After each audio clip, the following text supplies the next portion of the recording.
আজকে ভিন্ন রকম একটা ভিডিও নিয়ে আসলাম। দেখতেই পাইতেছেন একটা পাঞ্জাবি। এই পাঞ্জাবিটা আমি নিজেই আলপনা করছি, মানে আর্ট করছি, আবার নিজেই সেলাই করছি।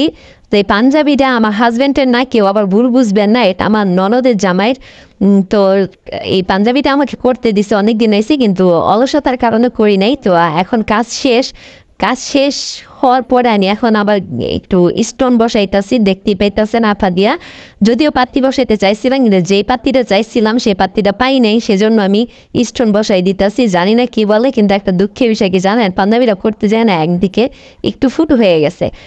এখন ফুটো হয়ে গেছে, এটার আর কি করবো বলেন, আঠা লাগছে, আঠা ধরে আমি টান দিছি আর ফুটো হয়ে গেছে।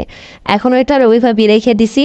যাই হোক, যদি আমার ননদের জামাই চোখে পড়ে তাহলে কিছু বলবো, আর না হয় বলবো না।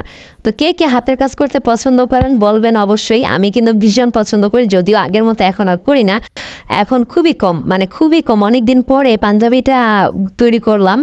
আর আগে তো অনেক কাজ করতাম, থ্রি পিসে করতাম, চাদরও করতাম, মানে বিভিন্ন ধরনের কাজ করতাম, ভালো লাগতো করতে। এখন করি না, এখন একটু অবসর থাকতে পছন্দ করি। আর এই পাঞ্জাবিটা করলাম অনেকদিন পরে। তা কেমন হয়েছে সবাই বলবেন একটু।